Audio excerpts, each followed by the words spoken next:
Here comes Moses. Here comes the quarterback, Burrow. Looking for a block, and he got it up in the front by Hopkins into the end zone. Touchdown! Fakes, throwing to the end zone. Wide open is Higgins for the Cincinnati touchdown. There's the sneak. Burrow gets low, driving towards the goal line. He's inside the one, and he's into the end zone for the touchdown. Welcome to New Stripe City, our YouTube channel for diehard Bengals fans. I'm your host, Ace Boogie, and welcome to NFL Draft Day 2021. I hope you guys are ready. I hope you guys are as excited as I am to take the stage. I'm going to be streaming tonight, so be sure to hit that subscribe button and tune in. We're going to be live reacting to this thing. If you're new here, please feel free to hit that subscribe button. What we do here is we bring you all kinds of Bengals analysis and news, breaking news, even film breakdowns, all kind of stuff.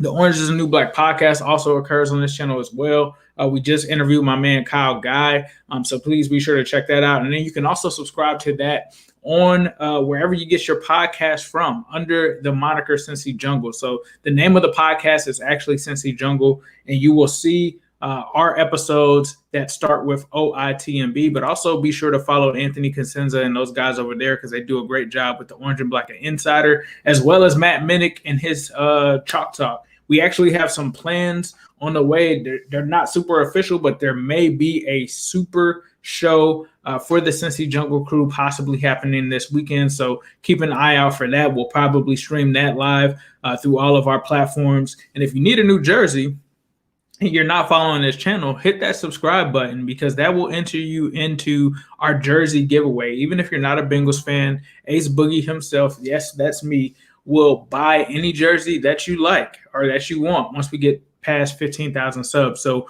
we're nearing 9,000, so we're getting pretty close there. Please be sure to subscribe, like this video, share this content on your social media, and follow us on Twitter at New Stripe City to be entered for that contest. But we're here today to do the mock draft, and we're going to do the final mock draft. And I'm going to do this like it's the Bengals are on the clock and what I think they may possibly do. Now, obviously, this is a thing where we don't know what's going to happen and who's going to be there in the second round. But we have a pretty good idea of what's going to go on in the first round. So for me, let's go ahead and get this going. What's up, Nick Suberling? What's up, bro? I'm looking in the chat real quick. Bryson Thompson, I appreciate that, man. Do the right thing. Oh, I'm going to do the right thing because at the end of the day, we're all Bengals fans, and I would never try to lead you guys into something that's not realistically going to happen. So let's get this going. We got the mock draft simulator. We got it going. All right, so this is where we're at. The Bengals probably are going to get some calls at this point. But Trey Lance has been taken by the Atlanta Falcons. I actually think that there is a good chance of this happening. It's either Kyle Pitts or it's a quarterback, and that could likely happen. So I think if the Bengals are in this scenario, you're talking about having Penei Sewell there, you're talking about having Kyle Pitts and Jamar Chase. I think that they're going to get some calls. So let's see what they just have here just for the sake. This is the last one. So Green Bay and the Colts, they're going to reject both of those. So let's just be real, rejecting those. And I think they're going to take Jamar Chase here, right? So all indications, my man Malik Wright says that they're going to take Jamar Chase. So we're going to do that, right? So then once we do that, it looks like after that, Kyle Pitts goes to Miami. It looks like Jalen Waddle goes to Detroit. Rashawn Slater goes to the Panthers. And then you have Pastor 10. So we're going to let this go, and then we're going to see what's happening in the second round. So Penei Sewell still goes number 10 to the Cowboys, which I think that's the floor for him. Devonta Smith goes to the Giants. So you've got some stuff happening here. They're talking about reports of the Saints trying to trade up. So we'll have to see what they do. And it looks like Vera Tucker just went. So this is where we're going to start to get into day two. So I'm going to pause it here. My man Quincy isn't going to like that because Gregory Rousseau just went to the Browns. Samuel Cosme. Quincy, if you're watching this, I know you're going to be laughing once you see this. Probably not. Probably going to be laughing in pain. So just to recap the first round, Trevor Lawrence, Zach Wilson, Mac Jones, Trey Lance, Jamar Chase, Kyle Pitts, Jalen Waddle, Rashawn Slater, Patrick Surtain. So you can see all of these guys that are pretty much going. JOK went to New Orleans. Looks like New Orleans actually traded up in this mock draft simulator provided by Pro Football Network. Najee Harris, another notable guy, ends up going to the Bears. Rashad Bateman, the receiver, goes off of the board and goes to the Washington football team. Micah Parsons is going to go to the Miami Dolphins. Kwity Paye goes to the Titans. Christian Barrymore is another guy that ends up going to the Squealers. Joseph Asai, the edge, goes to Texas. So not too bad. I think we're still in great shape. Surprisingly, Tevin Jenkins hasn't come off of the board. Terrace Marshall is still there. Kadarius Toney. So Leatherwood. So we'll see what happens. Even Jalen Phillips, the edge from Miami, still on the board. So I thought that those would be guys that would potentially go in the first round, primarily Tevin Jenkins. And I think another guy that I thought would be Jalen Phillips. So we'll see. So we're going to go ahead and resume this draft. And we're in round 2, and we'll have to see what happens. Leatherwood and Jenkins go right before the Bengals pick. I think that that's somewhat realistic. Looks like the Patriots are trying to move up with us. And I'm looking at what's here. Still got Terrace Marshall. Still got Kadarius Toney there. Still got Jalen Phillips. And this is where it's going to get really interesting because you got Jalen Phillips and you got Wyatt Davis on the board at the moment. And it's definitely tough doing this because I don't think Jalen Phillips is really going to be there. I think realistically he's not going to be there, but there are people saying from the medical standpoint that there's a possibility that that Phillips could fall just due to the concussions. And so, hey, what's up, Davis Martin? Who they from Orlando? What's up, bro? A lot of people are saying Darisaw. A lot of people are seeing a lot of stuff. So let's just take a look at what we have here. I'm going to look at the offensive line. Let's see. I think if we just press on offense itself. All right. So Landon Dickerson, we've got a lot of guys. Eichenberg, which I have been hearing that Eichenberg can go a lot earlier than people think. Same with Spencer Brown. Walker Little. So let's see. Let's take a look at the tackles here. Dylan. All right. I mean, if they were faced with this situation, even though I don't think it's super realistic, if they were faced with this situation, I think that they actually take Jalen Phillips, right? So if this is the situation, I think that they take Jalen Phillips. The only thing is I don't think Phillips is actually there, right? And they still got Peyton Turner that they could take as well. But I'm going to go with what I would do, and I think what they would do in this situation, because you never know in the draft, right? So I'm going to go with Jalen Phillips. And I know that's going to probably shock a lot of people because more than likely they probably are going to look at offensive line there. But I have this feeling that if it is an edge rusher, and it doesn't have to be Jalen Phillips, but it's an edge rusher that ends up falling there, I think that they do take a look at it, at least, and try to consider that. Now, with this falling all the way down, I've still got some room to try to come up in the third. I don't think that the Bengals are going to trade from the third to come back up into the second round. But this is a situation where you got all of these tackles and stuff like that. You still can make a decent move here. So for me, I'm going to keep it going and just see what we get at 69. So you get 2 solid prospects there, I think, in the first 2 rounds. And I don't think anybody would be mad at you for doing that. But now this is where you have to take an offensive lineman. You literally cannot wait until after this. And so this is where you have to look and see who is your highest graded guy if that's the route that they end up going into. And you got a Ben Cleveland there. You got Jackson Carman. And you got Kendrick Green.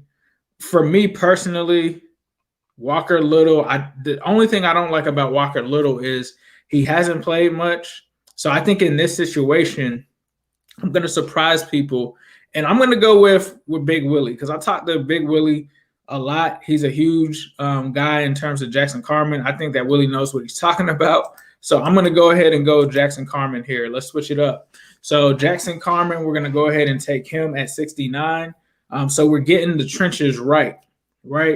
So Jackson Carman, Deontay Brown was another one that I probably looked at as well. You got Little, but Little is somewhat of a question mark with all the missed time. So I'm going to go with that for this last one. I'm going to go with Jackson Carman because if the Bengals reach out to someone like Willie to get his gauge on someone, he's probably going to say Jackson Carman is a good guy that they could take.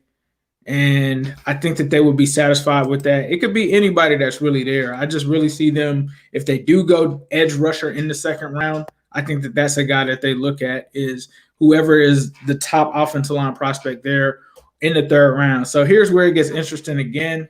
And I think if they do wait at offensive line for the third round, I think that they double dip. I personally think that they'll probably double dip.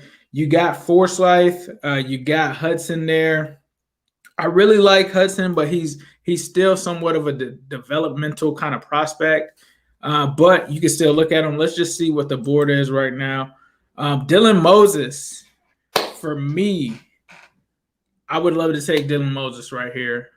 So I think I'm going to take Dylan Moses here.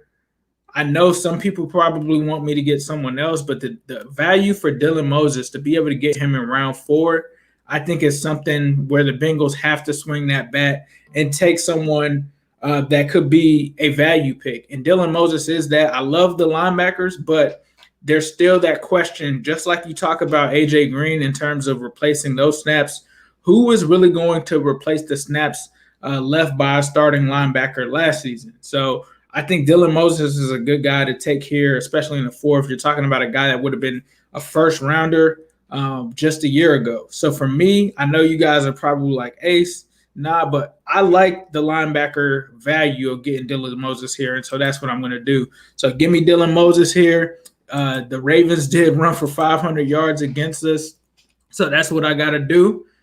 So we're going to go there, and we'll see what's happening here next in the next round. And this is probably a round where the Bengals could get some of those picks off and trade back up. And I did think about James Hudson for sure. It is possible that they may double dip 3rd and 4th on the offensive line if they do take an edge rusher in the second round. So we'll see. And now we're getting into round 5 here. So this is where I love it. This is where I actually love what they have on the board right now. And when I look at the offensive line, I think this is where you see a lot of those guys are pretty much gone now. So it will be a reach to me in round 5 to do that. But I have another guy that's on the board, and I think that they will draft more than one receiver, and that's when I'm going to take Jalen Darden here. So I'm loving the value that I'm getting right now from some of these guys in terms of Jalen Darden. And I think that that's actually going to be my last pick. So in this case, this will probably bring it to the end. But I think if the chips were to fall this way, I think that the Bengals would be getting some decent value at some of those positions. Like if you do get a Jalen Phillips, like I said, I don't think that he falls to the second round.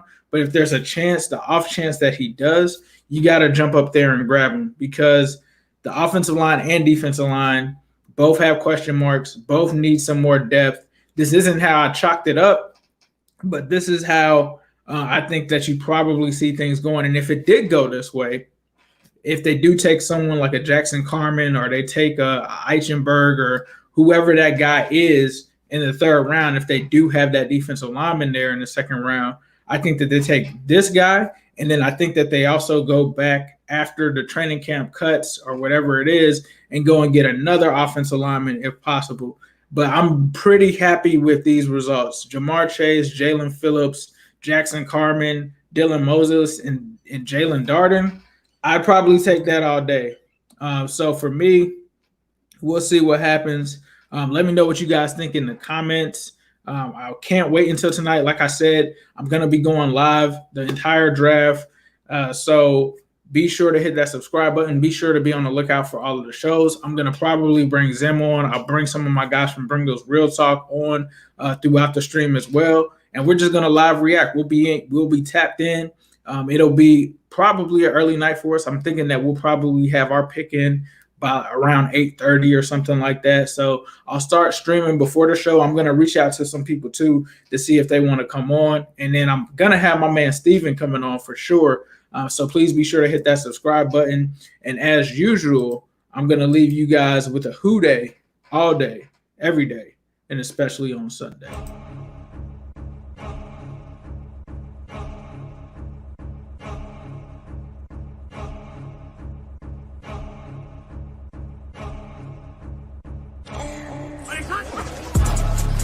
Here comes the quarterback, Burrow, looking for a block, and he got it up in the front by Hopkins into the end zone.